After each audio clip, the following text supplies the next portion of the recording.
Welcome everyone. Good evening to this matchday -1 press conference for our game against Finland with Eden Hazard and the coach. Now we have Eden Hazard here in the press conference. And we start with a question from Jonas Bernard de Sud-Presse.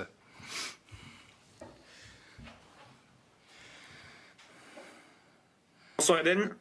Bonsoir. Bonsoir. Tu devrais normalement, si on en croit ton entraîneur, démarrer le match de demain. Parce que selon lui, il veut voir aussi si tu es capable de tenir 90 minutes. Je voulais savoir si toi, personnellement, tu te sens aujourd'hui capable de jouer à haut niveau un match entier. Peut-être pas 90 minutes. Voilà, on verra, on va voir comment le match se déroule demain. On va voir les sensations. Je vais essayer de faire le plus de minutes possible, le plus de temps possible sur le terrain, à un bon niveau. Et voilà, on verra si c'est 50 minutes, c'est 50 minutes. Si c'est 60, c'est 60. On verra par rapport aux sensations. Kevin De Bruyne parlait de la petite inquiétude quand même, la retenue qu'on peut avoir quand on vient de blessure comme ça. Est-ce que toi, tu l'as encore un petit peu, cette retenue, parfois dans les contacts, surtout que tu es un joueur qui provoque beaucoup? En fait, le truc, c'est que si j'y pense, je vais pas dans les contacts. Donc, du coup, j'essaye de pas y penser, tout simplement. De toute façon, si moi, mon jeu, il est fait de ça, il est fait de contact. Si je commence à penser, ouais, je peux pas aller, c'est mieux que je joue pas, alors, tout simplement. Moi, il faut que c'est mon jeu, il faut que je sois dans les contacts, il faut que j'aille au duel pour voir comment les gens me réagissent. Et sur les 2 matchs où j'ai joué, même si j'ai pas joué longtemps, ça a été. Ok. Merci. Christophe Franken, la dernière heure. Christophe.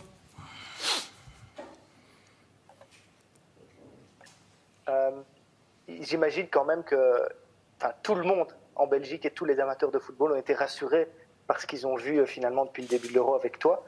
Est-ce que toi, tu as un moment douté quand même un tout petit peu de pouvoir retrouver ces sensations, de retrouver des gestes à la Eden Hazard qu'on n'avait pas vu avant, et au même au Real Madrid, quand tu rejouais, on ne les voyait pas. Et là, on les a directement revus. Donc, est-ce qu'il y a un soulagement chez toi? En fait, j'ai jamais douté de mes qualités. J'ai juste douté un peu du fait que, comme j'ai été beaucoup blessé, est-ce que je vais pouvoir revenir, être à 100%? Voilà. Vous savez, j'ai cassé 3 fois ma cheville. Voilà, ma cheville, elle sera peut-être plus jamais la même qu'il y a 10 ans quand j'ai commencé ma carrière. Et ça, va falloir faire avec. Mais douter de mes qualités, j'ai jamais douté de mes qualités. Je sais que si je suis en forme, je sais ce que je peux faire sur le terrain. Et voilà, j'attends que ça, d'être en forme, d'enchaîner les matchs pour pouvoir montrer à tout le monde. Et justement, est-ce que tu n'as pas peur que, sachant que tu as une cheville maintenant un peu moins bonne, que les adversaires puissent jouer là-dessus et essayer au moins t'intimider, voire te faire mal carrément? À moi d'être plus intelligent dans mon jeu, tout simplement.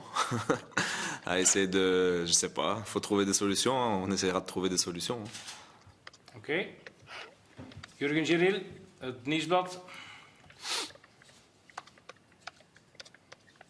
Est-ce que tu te sens mieux chez les Diables qu'à Real Madrid maintenant? Il y a moins de pression, tu joues plus libéré? La pression au Real Madrid, elle est énorme, c'est sûr, mais la pression en Belgique est énorme aussi. Donc voilà, moi, quand je joue, d'essayer de mettre la pression de côté et donner le maximum sur le terrain. Voilà, Quand je suis sur le terrain, je me suis jamais mis de pression. Et je m'en mettrai pas dans les années futures, je m'en mettrai pas non plus. Je sais ce que je peux apporter sur le terrain et à moi à montrer mes qualités, comme je l'ai dit. Okay. L'entraîneur a déjà dit on ne doit pas calculer pour gagner le groupe ou être deuxième. Qu'est-ce que tu penses sur ça? Vous savez très bien ce que je pense sur ça. Je pense comme le coach. Voilà, quand on joue un match, on va pour le gagner et c'est tout. Ok. Merci Jurgen. Nico Tange van de Standaard. Nico.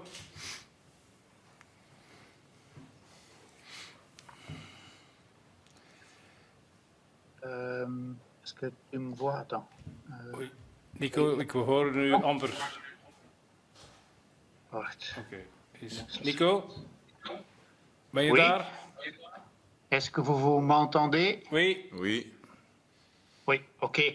Eden, juste une question sur le Real de Madrid. Quand on voyait les matchs... We zijn hier wel om over de match van morgen te praten. Nico, Real Madrid is nu niet aan de orde. Het is de wedstrijd tegen Finland morgen, oké?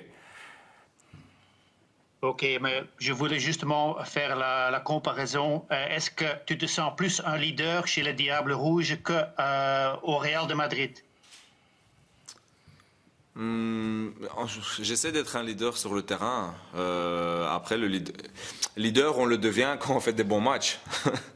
Et comme j'ai fait beaucoup plus de bons matchs avec la sélection, bah voilà, à moi à faire des bons matchs avec le Real et je vais devenir un leader avec le Real tout simplement. Ok. Ok, merci. Ok. Álvaro Montero, desde España, sobre el partido de mañana, por favor. Álvaro.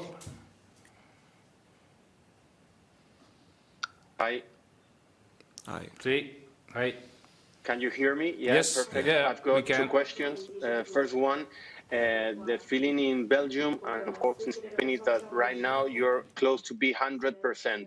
Is that true? I mean, you're 100% or let's say 90-95% physically to play this game tomorrow as a starter?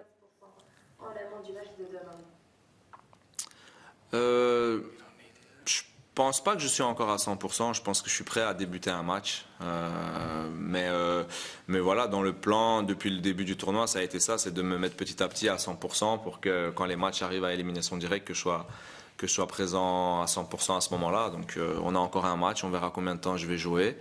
Mais la confiance revient petit à petit, la confiance des gens me revient. Donc voilà, je suis plutôt pas mal en ce moment. Ok, Álvaro. Okay, and with all just a little bit, a few questions, just one, with all the respect, just 1 minute, if Eden can explain us what he felt when he knew that Sergio Ramos, his former captain, left the club, Real Madrid. Just a message for him. Thanks. Je lui souhaite tout le meilleur. On ne sait pas encore où il va aller, donc moi j'aurais bien aimé continuer avec lui. On a fait 2 ans ensemble. J'ai beaucoup été blessé malheureusement, donc on n'a pas su vraiment être sur le terrain beaucoup ensemble. Mais c'est un leader, voilà, qui mérite, qui peut encore jouer beaucoup d'années au meilleur niveau et qui va encore jouer beaucoup d'années, voilà, au top niveau. Il peut encore marquer des buts. C'est pas pour rien il est considéré comme le meilleur défenseur de l'histoire. Donc voilà, j'espère pour lui qu'il va continuer à prendre du plaisir sur le terrain et jouer le plus longtemps possible. Ok, gracias. Ludo van der Wallen. Merci à tous. Gracias. De nada. Ludo van der Wallen, Nieuwsblad. Ludo. Ja. Bonjour Eden. Bonjour. Je veux changer pour une fois les choses. Comment ça va avec votre frère? Ouais, il est Torian. blessé pour demain, donc c'est dommage. Hein. On aurait aimé qu'il soit là avec nous. Hein. Il a voyagé avec l'équipe maintenant? Non, il est resté au centre d'entraînement, il se soigne là-bas. Il te manque? Ouais, ça va, je l'ai vu pendant 3 semaines, tous les jours, donc c'est juste un jour, je le verrai pas. Ok, merci. Ok, Johan Walkiers, Voetbalkrant.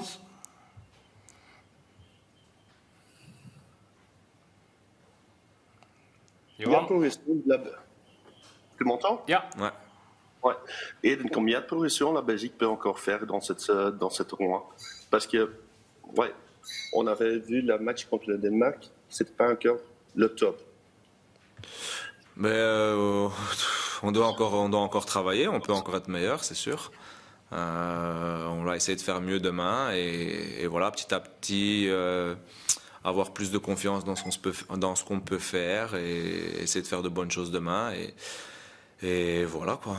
Le tournoi est encore long, on veut aller le plus loin possible, donc on a encore pas mal de choses à régler, mais on est là pour ça. Hein.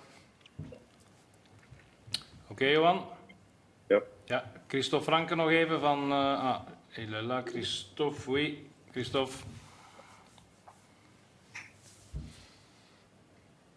Je voulais juste te demander quel sentiment toi tu as eu quand tu t'es échauffé avec Kevin De Bruyne et Axel Witsel pour un match. Ça a dû quand même du jamais vu de voir 3 joueurs de cette classe qui s'échauffent ensemble et qui rentrent à peu près en même temps. Ça devait être assez marrant, vous en discutiez entre vous? Moi je me suis plus échauffé avec Axel, Kevin était déjà rentré. Donc, mais après avec Axel on s'est dit que si on était sur le terrain qu'il fallait, voilà, c'était à ce moment-là je pense que c'était 1-1. Donc on s'est dit non, il faut qu'on soit sur le terrain et qu'on arrive à changer le match, il faut qu'on gagne le match. C'est ce qu'on a réussi à faire, donc on était content. Okay, et juste par rapport à toi, juste une précision, oui. On sait que tu adores le show, tu adores amuser le public. Je crois que c'est le premier match il y a eu autant de public, même s'ils étaient hostiles à la Belgique. Quel sentiment, toi, tu as eu personnellement avec cette ambiance? Déjà, on était super contents de retrouver du public. Voilà, après, même si les fans n'étaient pas pour nous, mais bon, il y avait quand même quelques Belges qui étaient là. Et voilà, moi, ce que je peux dire par rapport à ça, c'est qu'on aurait bien aimé avoir un stade en Belgique pour pouvoir jouer à domicile à l'Euro. Et on l'a pas, donc voilà, ça c'est dommage. Mais maintenant, content de quand on joue au foot, on a envie de jouer avec des spectateurs. Et voilà, c'est pour ça qu'on est sur le terrain, c'est pour essayer de donner du plaisir aux fans. Joël Domeneghetti, l'équipe. Joël, bonsoir.